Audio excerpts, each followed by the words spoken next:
Today, we're going to tackle a skill that is frankly essential in the modern world: how to see through all the noise and spot when a reality is being engineered around you. We're going to break down a really powerful toolkit from behavior expert Chase Hughes, and it's all designed to help you see the methods being used to shape our perceptions every single day. And this statement right here, it just cuts right to the chase. It's why this is all so important. You see, the kind of manipulation we're talking about, it isn't just about changing your mind on an issue. It's about fundamentally changing how you act and even who you think you are, often without you ever even noticing it's happening. So here's our game plan. First, we're going to define what an engineered reality actually is.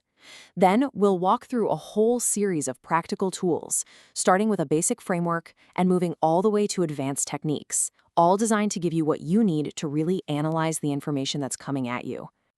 Okay, let's get right into it. Before you can spot any kind of manipulation, you've got to have a really clear definition of what you're even looking for. I mean, what does it really mean when we say our reality is being engineered? This is the core idea. An engineered reality, or what's sometimes called a PSYOP, isn't just a coincidence or one biased article. No, it's a deliberate, coordinated campaign. Its whole purpose is to control the information you see and ultimately to influence what you think and what you do. So, how do we start seeing these campaigns out in the wild? Well, our first tool is a simple but incredibly powerful framework. It's called the Fate Detection Model. Think of this as your first line of defense.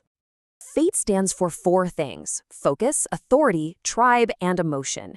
These four pillars are specifically designed to bypass your logical brain. They're aiming straight for that more instinctual mammalian part of your brain, the part that makes most of our decisions based on gut feelings, not cold, hard facts.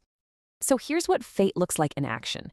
You ever notice one story just getting nonstop coverage while everything else vanishes? That's focus. Or a celebrity suddenly giving their take on a really complex geopolitical issue. That's authority. What about language that splits everyone into us versus them? That's tribe. And are you being shown images, say, of empty grocery shelves to make you feel scared? Bingo. That's emotion.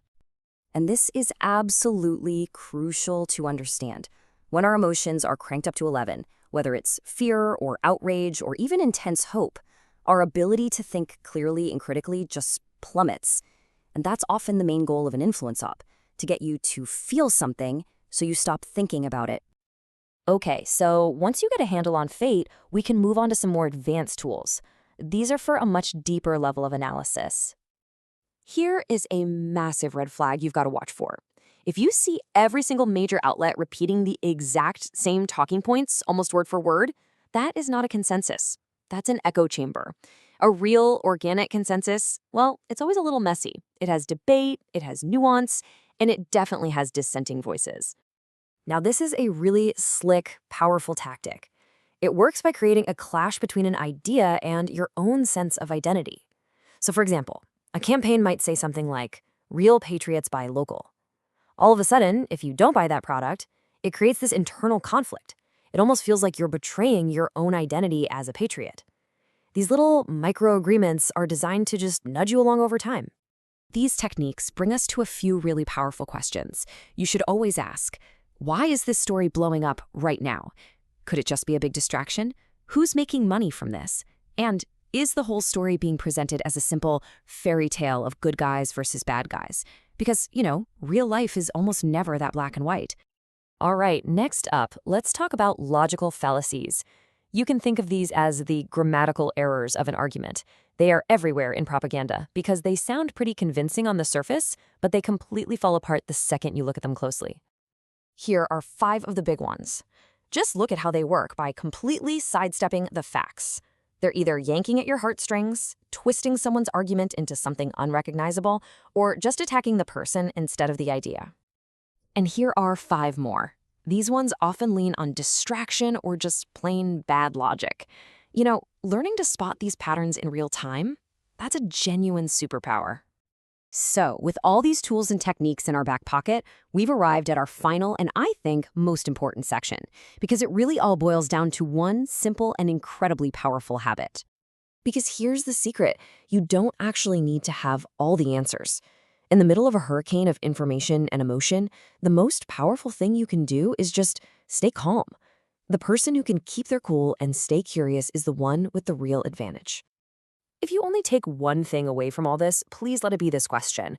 Anytime you're hit with a really compelling story or a powerful emotional argument, just pause for a second and quietly ask yourself, who benefits if I believe this?